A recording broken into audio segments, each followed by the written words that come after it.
देखो ये जो हमारे खाद्य पदार्थ होते हैं उनको कितने प्रकार के मतलब बांटा गया खाद्य को।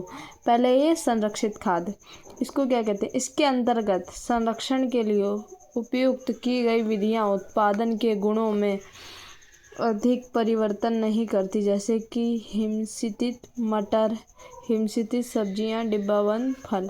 मतलब ये क्या है, संरक्षित है, जो मतलब इनको अच्छे से बचा के रखा गया है। तो इसमें क्या है, हिमस्थित मतलब होता है जो मटर होती हैं उनको फ्रोज़न मटर बोलते हैं ना, जो फ्रिज में रखी रहती हैं वो मटर, ये सब्जियां। और डिब्बा बंद फल, जो डिब्बे में बंद रहते हैं वो फल है। ये हैं संरक्षित खाद्य पदार्थ। फिर विनिर्मित खाद्य पदार्थ, इस प्रकार के उत्पादों में कच्ची सामग्री के मूल गुण काफ़ी समाप्त हो जाते हैं और संरक्षण के लिए कुछ मूलभूत विधियां काम में लाई जाती हैं। विभिन्न संकटों जैसे नमक, शक्कर, तेल या रासायनिक संरक्षणों का प्रयोग किया जाता है, जैसे अचार, जैम, मुरब्बा, शरबत, पापड़ और बड़ी में।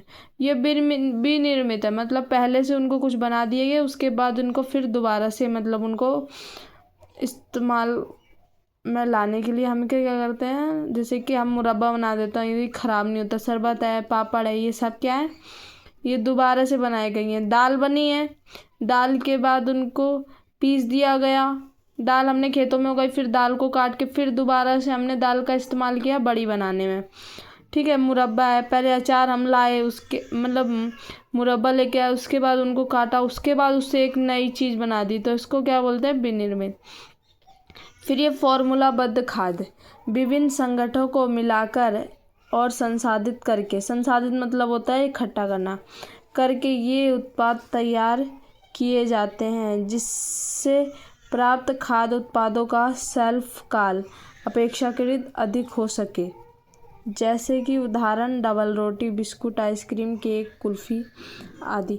ये क्या है, फॉर्मूलाबद्ध, मतलब इनको फॉर्मूला के तरीके से बनाया जाता है। और इनका शेल्फ काल मतलब ये जो सामान होता है इनकी जीने की अवधि, जैसे बोलते हैं ना एक्सपायरी डेट, इसी को शेल्फ काल कहते हैं। तो फिर इसको क्या करते हैं, अपेक्षाकृत ज़्यादा अधिक हो जाती है। ठीक है। विभिन्न संगठनों को मिलाकर संसाधित करते हैं, मतलब इकट्ठा करते हैं। ठीक है। अब खाद्य व्युत्पन्न, उद्योग में खाद्य पदार्थों के संगठनों को कच्ची सामग्री से संशोधन द्वारा प्राप्त किया जाता है, जैसे कि गन्ने से शक्कर।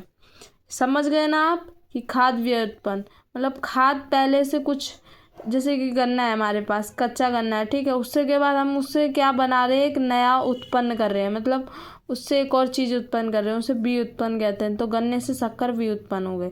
संश्लेषित खाद्य, ये उत्पाद सूक्ष्म जैविक और रासायनिक संश्लेषण द्वारा विनिर्मित किए जाते हैं। उदाहरण उद्योगों में उपयोग में आने वाला एंजाइम और पोषक तत्व, विटामिन, मतलब ये हैं, ये संश्लेषित है, मतलब इनको ना दोबारा से खाने में मिलाया जाता है, मतलब इनको खाने में मिलाया जाता है, जैसे कि रसायन हो गए, एंजाइम्स हो गए, ये सब पोषक तत्वों में मिलाया जाता है।